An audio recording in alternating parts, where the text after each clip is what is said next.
মলে বসে একটা ইউরোপিয়ান ভাইবস নেওয়া, সেটাই আমাদের একটা লক্ষ্য ছিল। তো সেই জন্য চলে এসেছি। তবে ভাইবস যে এতটা এক্সপেন্সিভ সেটা জানতাম না।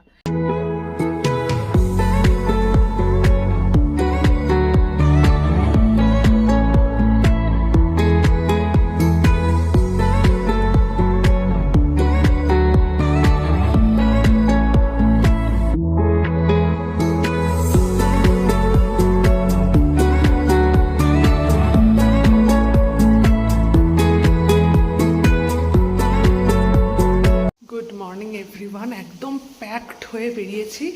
বাইরে টেম্পারেচার বলছে 5 ডিগ্রি। আজকে আমরা আবার সকালবেলা আমরা দার্জিলিং ভ্রমণে বেরিয়েছি। অ্যাকচুয়ালি লক্ষ্য হলো কাঞ্চনজঙ্ঘা দেখা আর সুন্দর একটা ব্রেকফাস্ট।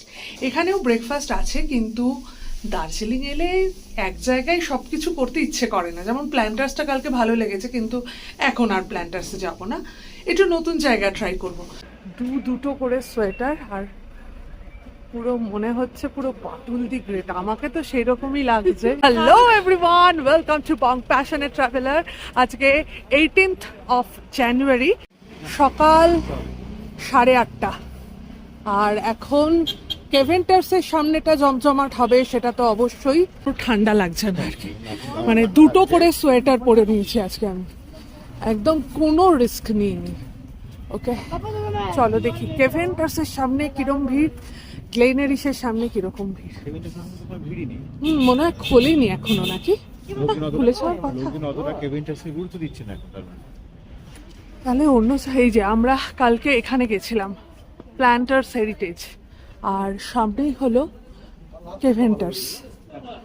কেভেন্টার্সে ভিড় নেই, এটা দেখেই অবাক হয়ে যাচ্ছি। দার্জিলিংয়ের হলোটা কি 8:38, ভিড় নেই কিছু। এটা কি সব গ্রীষ্মকালের জন্য জমিয়ে রেখেছে এই ভিড়গুলো? গ্লেনারিসের সামনেটা না আছে।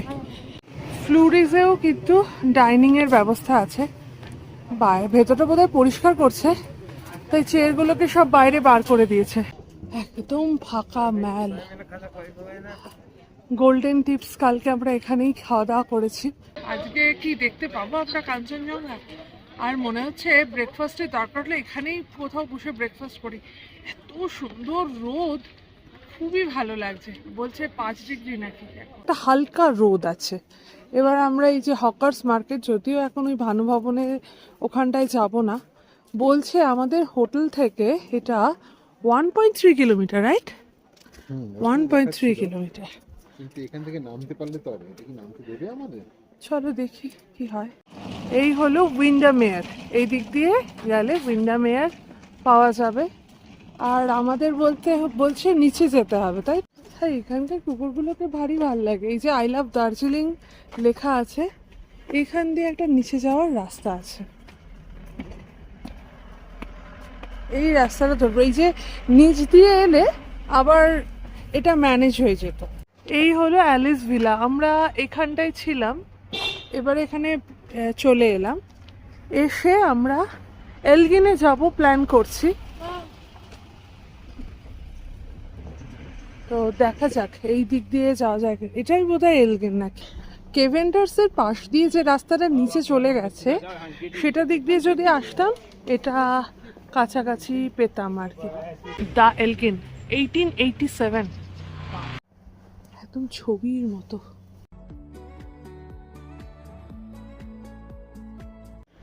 আমরা রিসেপশনের দিকে যাচ্ছি, কিন্তু খাওয়ার দাওয়ারের ব্যবস্থা কোথায়? এই জায়গাটা হলো ছোট্ট একটা বসার জায়গা, আর মেঝেটা না একদম রাফ মেঝে।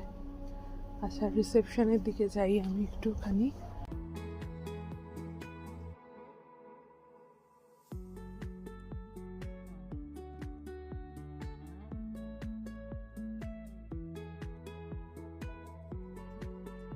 আর এইদিকে হলো সেন্ট রবার্ট স্কুল, সব লম্বা লম্বা পাইন গাছ।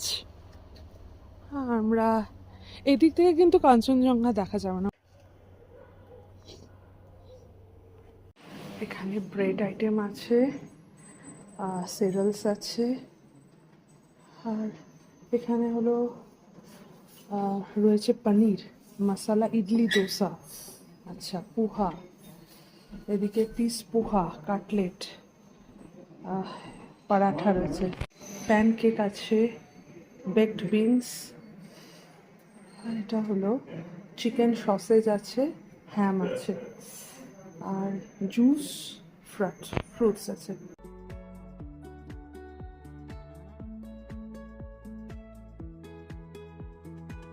এখানে একটা সুন্দর বসবার জায়গা রয়েছে, আর রোদও পড়ছে এখানে। আচ্ছা, আমরা যেহেতু ওখানে বুফেটা নিলাম না আর কি, সেই জন্য একটু খুলে খুলেও দেখাতে পাচ্ছিলাম না, তো তোমাদেরকে একটু পরিষ্কার করেই বলি ব্যাপারটা কী আছে। একটা হলো বেকারি বাস্কেট রয়েছে, কুকিজ, তারপরে ক্রোজন, এই সমস্তগুলো আছে। আর হলো তার সঙ্গে যেগুলো আছে, প্যানকেক আছে, আচ্ছা আলুর পরোটা আছে, সাম্বার, ধোসা, ইডলি, সসেজ, এই নর্মাল যেগুলো থাকে আর কি। কিন্তু তার জন্য 2000, মানে এগুলো টু বি অনেস্ট 750 হলে আমরা হয়তো নিয়ে নিতাম, কিন্তু 2000টা অতিরিক্ত, তো আমরা সেই জন্য এখানে ব্রেকফাস্টটা করলাম না। স্যান্ডউইচও নেই, ব্রেড আছে আর হলো কর্নফ্লেক্স সবই আছে, কিন্তু মানে আমার মনে হয় অনেকটা বেশি দাম। ব্রেকফাস্টের জন্য এলগিনটা বোধহয় বাচ্চাটা খুব একটা ঠিক হবে না, তো যাই হোক আমরা বেরিয়ে এলাম। এখানে শুধুমাত্র চা খাবো বলে এখানটায় বসেছি। খুব সুন্দর জায়গাটা। আর এইটা না অবজারভেটরি হিলের একেবারে অপোজিট সাইডে, মানে আমরা কিন্তু এখান থেকে কাঞ্চনজঙ্ঘা দেখতে পারবো না। ব্রেকফাস্টে ওদের আলা কার্টের কোনো ব্যবস্থা নেই, তবে হ্যাঁ, ওরা চা করে দিতে পারবে। এই জন্যই ওদের কাছ থেকে মেনিউ বুকটা নিয়ে নিলাম। এবার তোমাদেরকে একটু মেনিউ বুকটা দেখাই, আর এখানকার একটা ছোট্ট ইন্টারেস্টিং ইতিহাস আছে, সেটা তোমাদের সঙ্গে একটু শেয়ার করি। দ্য এলগিন 1887 সালে নির্মিত একটি অত্যন্ত জনপ্রিয় 5 তারা মানের হেরিটেজ হোটেল। এটি আগে কোচবিহারের মহারাজার গ্রীষ্মকালীন বাসভবন ছিল এবং বর্তমানে এটি Elgin hotels and resorts chain দ্বারা পরিচালিত। এই হোটেলটি তার ভিক্টোরিয়া স্থাপত্য এবং ঔপনিবেশিক আমেজের জন্য পরিচিত। এখানে প্রিমিয়ার সুইট, ডিলাক্স সুইট এবং ডিলাক্স ডাবল টুইন রুম সহ প্রায় 25টি সুসজ্জিত রুম রয়েছে। প্রতিটি রুমে ফায়ারপ্লেস, বার্মা টিক কাঠের আসবাবপত্র এবং আধুনিক সুযোগ সুবিধা যেমন ওয়াইফাই, এলসিডি টিভি সবই রয়েছে। সিলভার ডাইনিং রুম রেস্তোরাঁয় ভারতীয়, মহাদেশীয় এবং স্থানীয় খাবার পাওয়া যায়। এছাড়া এখানে একটি টি লাউঞ্জ এবং টিম্বার বার রয়েছে। অতিথিদের জন্য এখানে এলগিন স্পা আছে, যেখানে বিভিন্ন ধরনের থেরাপি ও মাসাজ করা হয়। শিশুদের জন্য এখানে অ্যাক্টিভিটি সেন্টারও রয়েছে, গেম রুম এবং লাইব্রেরি সবই এখানে পাওয়া যাবে।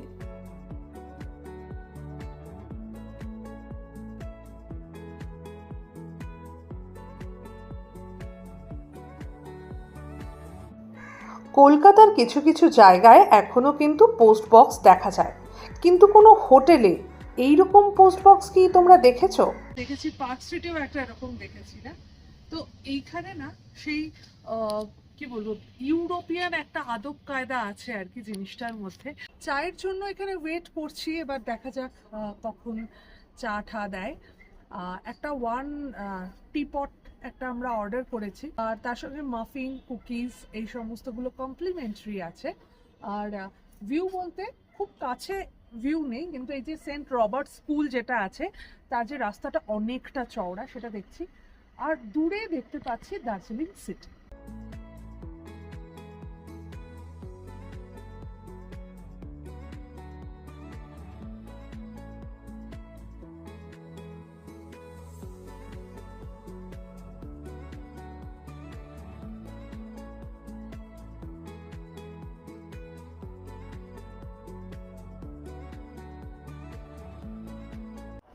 Elgin is very elegant. এ দেখো সুগার সব দিয়ে দিয়েছে এখানে, আর কুকিজের ব্যবস্থাও আছে।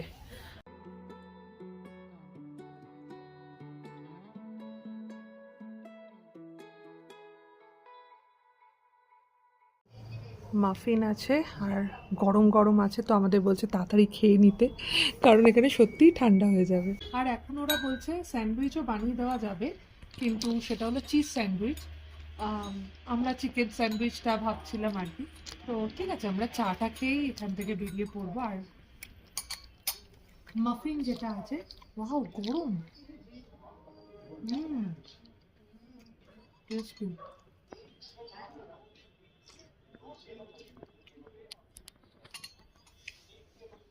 ভালো লাগছে।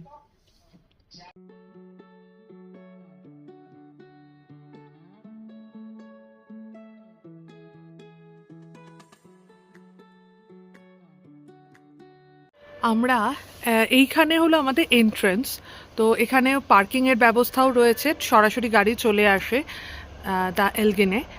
আর এই সুন্দর পাহাড়ি পথ দিয়ে পুরো রাস্তাটা কি সুন্দর গেছে, হাঁটতেও মজা লাগবে। আর লন, এটা যেহেতু পাহাড়, সেই জন্য লনটা দেখো কি সুন্দর ঢালু করে করে তৈরি করা লন। আর এই হলো পুরো বিল্ডিং, ভিক্টোরিয়ান বারান্দা, ওই স্টাইলের দরজা জানলা কভার করা।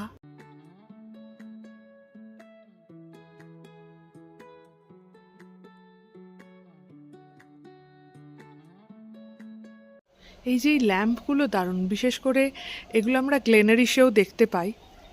আর এই হলো বিল্ডিং, থাকবার ব্যবস্থা এখানে দেখে তো ভীষণই এলিগেন্ট মনে হচ্ছে বাইরে থেকে। এই জায়গাটাও খুব সুন্দর, একটা মানে বসে চা ঠা খাওয়া যাবে, আর রোদ এলে তো দুর্দান্ত দেখাবে। বিল হয়েছে আমাদের 413। এটা ওয়াশরুমের সামনেটা পুরো কাঠের, এটা জেন্টস। কি সুন্দর অন্দর সজ্জা। হ্যালো, আমি শ্রীতমা। চলো বাইরে যাই, বাইরে হলো রিসেপশন। সুন্দর, ভেতরটাও পুরো একদম না কাঠের পাটাতন আর কি। আমাদের বিল হয়েছে 413। আমি তো ভেবেছিলাম আরও অনেকটাই হবে। একটা বড় টিপাট, 5 জনের চা মতন আছে। যে এখানকার ভাইবস যদি এনজয় করতে হয়, এবার আলাকার্টে হলে তো খুব ভালোই হতো আর কি, আলাকার্টে তো পেলাম না। যাই হোক, আর আমরা এখন খাওয়ার অবস্থাতেও নেই, সেই জন্য আমরা ড্রপ করলাম এখানে খাওয়াটা আর কি, ব্রেকফাস্ট নেওয়াটা, শুধুমাত্র চা খেয়ে বেরিয়ে পড়ছি আর কি। তো তার সঙ্গে কুকিজ, মাফিন এসবই দিয়েছিল। তো যাই হোক, আমাদের কি সুন্দর ব্যাকগ্রাউন্ডটা লাগছে দেখো, আর মেঘলা মেঘলা ওয়েদার।